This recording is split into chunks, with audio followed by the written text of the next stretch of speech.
Welcome, friends, to our devotional journey through the book of Genesis today. We are in Genesis chapter 26, and we are looking at Isaac. This is the first chapter in the Word of God after the death of Abraham that is committed to the study of Isaac. And as we come into these verses, we see that Isaac is known for his digging of wells. But before we get into that part of the chapter, we see that Isaac faces some trials and difficulties, and we see how that God uses those trials in our life to make us more like himself and to remove impurities in our lives that we might be more like Christ. So we saw in verses 1 through 5 yesterday that Isaac was tried by a famine. And we saw there how that many times God will use famine as a means of testing of his people. And we saw there that God warned him of the dangers of going down into Egypt. And now as we come into verses 6 through 11, we see that Isaac is tried by fear. And sometimes fear and unholy fear in our lives can make us do some very weird and some very wrong things. It is good for us to have a fear of God, but we need to remember that the fear of man brings a snare. So in Isaiah chapter 26, we're going to look at verses 6 through 11 today. It says, "And Isaac dwelt in Gerar, and the men of the place asked him of his wife. And he said, She is my sister. For he feared to say, She is my wife, lest, said he, the men of the place should kill me for Rebekah, because she was fair to look upon. And it came to pass, when he had been there a long time, that Abimelech, king of the Philistines, looked out at a window and saw, and behold, Isaac was sporting with Rebekah his wife. And Abimelech called Isaac and said, Behold, of a surety she is thy wife. And how saidst thou, She is my sister? And Isaac said unto him, Because I said, Lest I die for her. And Abimelech said, What is this that thou hast done unto us? One of the people might lightly have lying with thy wife, and thou shouldest have brought guiltiness upon us. And Abimelech charged all his people, saying, He that touches this man or his wife shall surely be put to death. So as we come into these verses, we see that they come to Gerar, and there Isaac makes a mistake. He actually makes the exact same mistake that his father Abraham made. Come back just as a refresher to Genesis chapter 20. And in verse 1 it says, Abraham journeyed from thence toward the south country and dwelt between Kadesh and Shur, and sojourned in Gerar. And Abraham said of Sarah his wife, She is my sister. And Abimelech, king of Gerar, took Sarah. But God came to Abimelech in a dream by night and said to him, Behold, thou art but a dead man, for the woman which thou hast taken, for she is a man's wife. So as we come into these verses now, in Genesis chapter 26, we see that Isaac makes the exact same mistake that his father Abraham made. And that ought to be a warning to us as parents to be very careful of the decisions that we make, because many times our children make those same mistakes. And we need to understand also that sometimes as parents that people will say, well, this isn't normally what we do, but in this situation, we'll make an exception. Well, we need to be careful what we make the exceptions, because as a rule of thumb, what the exceptions are in one generation will be the rules in the next generation. And we're living in a day and age where, in so many instances, people are choosing things of this world over God. And sadly, in the world that we live in today, for example, in the lives of many Christian families, the ball game has become the Baal of the Christian home. And it's almost like they will be at church if there isn't a ball game, that they will be at prayer meeting if there's not a ball game.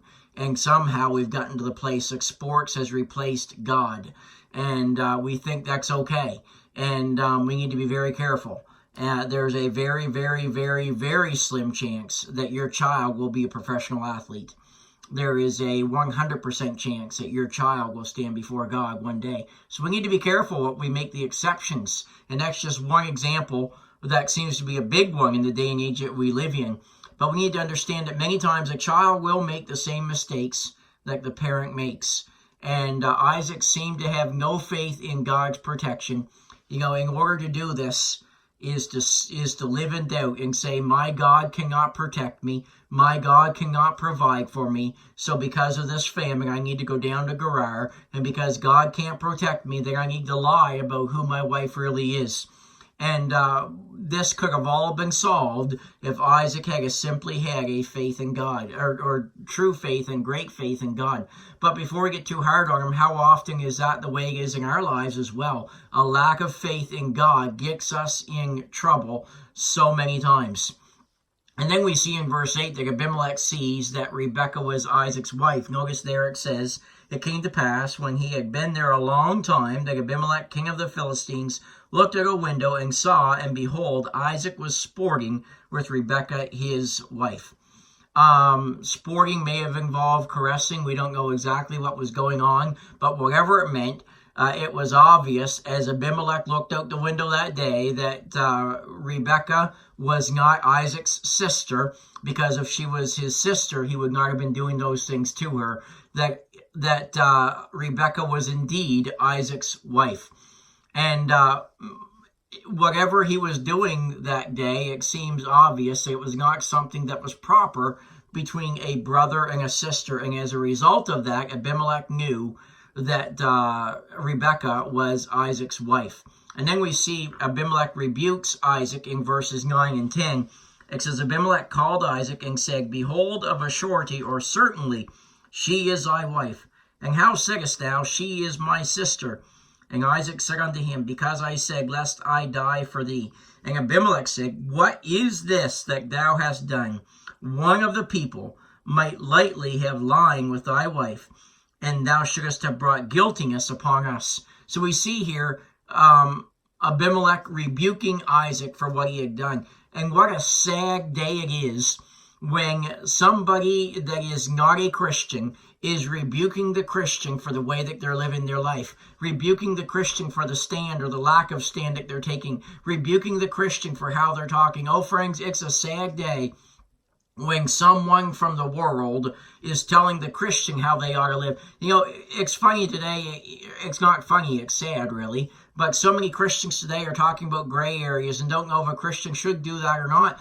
And really, it's just because they're trying to get to the place in their life that they can justify what it is that they want to do. But if you really want to know what a Christian ought to be and what a Christian ought to do, read the Word of God. But beyond that, ask somebody who's not a Christian. Do you think a Christian should do this? They're quick to tell. They know what a Christian should be doing. They know what a Christian should not be doing. And friends, we need to be careful and understand that we represent God in this world and that we need to live in a way that honors and pleases Him. My life is not about doing that which pleases me. My life is about doing that which pleases God. And if what pleases me displeases God, then we need to reject what it is that we want to do and do that which glorifies God and pleases Him. And then notice Abimelech's charge to the people in verse 11. It says, Abimelech charged all his people, saying, he that touches this man or his wife shall surely be put to death. And there we see the provision made so that nobody would touch Isaac's wife, and everybody knew then that she was Isaac's wife indeed. Let me encourage you today, in the difficulties, trust God. In the bad times, trust God. In the famines, trust God. In the time of financial difficulties, trust God. See, one of the things that we learn from this passage is this: when we fail to trust God as we ought, many times we make foolish decisions that are hurtful to us and hurtful to the people that are around us. And we need to be careful that we trust the Lord and do that which honors and pleases Him in every given situation. A lot of times people look at Isaac in this passage, and you ought to, but the flip side of that is, you ever want to stop and think about what Rebekah thought about this, how Rebekah felt, what her feelings were on this? Friends, we need to be careful, because the sins that we commit affect more than just us. They affect those around us. And we ought to be careful that we don't do things that the results of it are negative in the lives of the people that mean most to us. Have a great day.